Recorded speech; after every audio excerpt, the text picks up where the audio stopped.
बिहार सरकार में शिक्षा मंत्री चंद्रशेखर द्वारा श्री रामचरितमानस को पोटेशियम साइनाइड बताए जाने के बाद देश भर में तमाम प्रतिक्रियाएं आने लगी हैं। इस बयान को लेकर मुरादाबाद के सपा सांसद डॉक्टर एसटी हसन ने भी अपनी प्रतिक्रिया जाहिर की है, जिसमें उन्होंने कहा है कि जो लोग दूसरों के मजहब को ठेस पहुंचाते हैं वह उनके साथ नहीं है। श्री रामचरितमानस एक धार्मिक पुस्तक है, हिंदू भाई उसमें आस्था रखते हैं, किसी को भी दूसरे भाइयों की आस्था को ठेस पहुँचाने का हक नहीं है। उन्होंने कहा कि अकेला आदमी ऐसा बयान दे रहा है, यह उसकी व्यक्तिगत राय है, इसका गठबंधन से कोई मतलब नहीं है। इंडिया गठबंधन में बहुत अच्छे हिंदू और सनातन को मानने वाले लोग हैं, वे उन लोगों से बेहतर हैं जो सनातन का इस्तेमाल करके राजनीतिक फायदा लेना चाहते हैं। वहीं आजम खान के यहाँ आईटी रेड पर एसटी हसन ने कहा कि आजम खान पाक साफ इंसान है, फिर उन्हें क्यों परेशान किया जा रहा है और ये सब अच्छे से जानते हैं। उन्होंने पूरी उम्मीद जताते हुए कहा कि उनके घर से कुछ नहीं निकलेगा, यह सारे हथकंडे हमारे प्रजातंत्र को कमजोर कर रहे हैं। वहीं वन नेशन वन इलेक्शन को लेकर डॉक्टर एसटी हसन ने कहा कि एनडीए का ग्राफ हर दिन गिर रहा है, हो सकता है यह पार्लियामेंट डिसॉल्व कर दे, हो सकता है चुनाव हो जाए, यह कुछ भी कर सकते हैं, इन्हें देश की तरक्की से कुछ लेना देना नहीं है। साथ ही उन्होंने पत्रकारों के मुद्दे पर एसटी हसन ने कहा कि यह सब बीजेपी प्लांटेड पत्रकार हैं। जो लोग किसी भी मज़हब के मानने वालों के जज्बात को ठेस पहुंचाते हैं, हम उनके साथ नहीं हैं। ये रामचरितमानस बहुत पुराना ग्रंथ है और हिंदू भाई उसको एक अपने धार्मिक किताब भी समझते हैं और उसमें आस्था रखते हैं। आस्थाओं के बारे में चोट पहुंचानी नहीं चाहिए। और ये भी सच है कि अगर किसी आदमी ने कोई बात कही है, चाहे सनातन के लिए कही हो, चाहे रामचरितमानस के लिए कही हो, ये उसकी पर्सनल राय है। यहाँ न जाने कितने मज़हब के मानने वाले लोग हैं, 120 करोड़ हिंदुस्तानी की जनता है, वो किसके लिए एक अकेला आदमी क्या कह रहा है, उसका ना तो गठबंधन से कोई मतलब है, ना उसकी पार्टी से कोई मतलब है। ये सबको मालूम है कि इंडिया गठबंधन में बहुत अच्छे हिंदू और सनातन के मानने वाले हैं। उन लोगों से बेहतर हैं जो सनातन को इस्तेमाल करके अपना राजनीतिक फ़ायदा उठाना चाहते हैं। बड़े बड़े हिंदू मानने वाले हमारे इंडिया गठबंधन में बड़े बड़े नेताओं के वो चेहरे हैं जिनको हिंदू भाई भी अब मिसाल दिया करते हैं।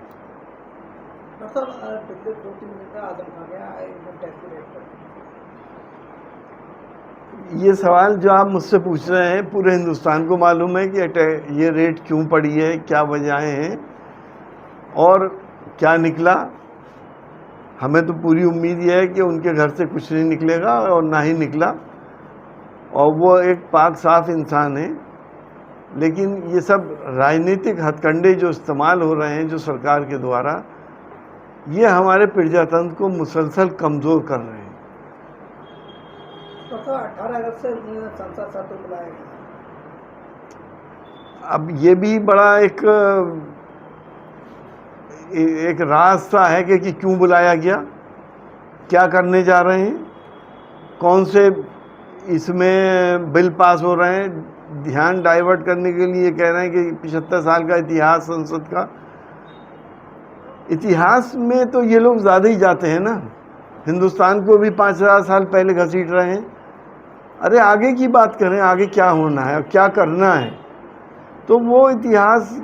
और लेकिन ये तो सिर्फ मुझे लगता है कि इन्होंने फेस सेविंग के लिए ये बात कह दी है, मकसद कुछ और होगा। कौन सा बिल पास करेंगे, पहले आप ही सब लोगों ने इस बात को कहा था कि एक देश और एक इलेक्शन या यूसीसी, या हो सकता है कानून में अमेंडमेंट कुछ करा के कुछ ऐसे हालात पैदा कर दें कि हमारे देश में से 2 ही पार्टियां रहें, लोकल पार्टियों को नुकसान हो जाए। ये भी हो सकता है क्योंकि जब से इंडिया गठबंधन बना है, एनडीए का ग्राफ बहुत तेज़ी से नीचे आ रहा है, हर दिन ग्राफ इनका गिर रहा है। तो उसको देखते हुए ये इस सेशन के बाद पार्लियामेंट ही डिसॉल्व कर दें और चुनाव का ऐलान हो जाए। कुछ भी हो सकता है।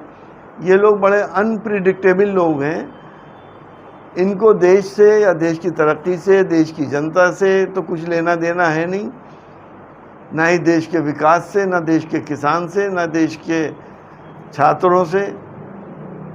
इनको तो अपनी पीठ थपथपानी है, चाहे हमारे वैज्ञानिक कुछ काम करें तो ये अपनी पीठ थपथपा लेते हैं, हमारी जनता अगर कुछ काम ऐसा कर ले तो ये अपनी पीठ थपथपा लेते हैं, हर जगह अपने आप को ला के सामने खड़ा करते हैं। ऐसा इतिहास में पहले कभी नहीं हुआ।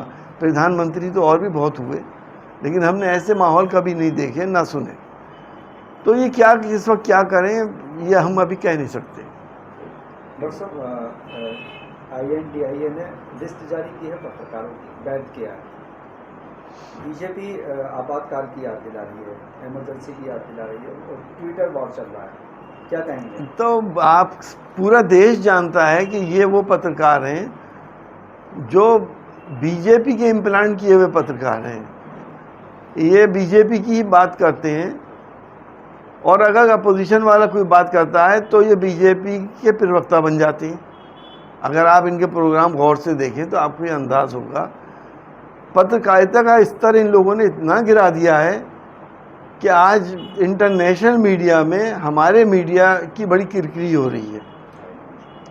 बाइडेन ने भी ये बात कही है, आपने सुना होगा वियतनाम में जाके, कि पत्रकारों के साथ जो कुछ भी हो रहा है उससे वो चिंतित हैं।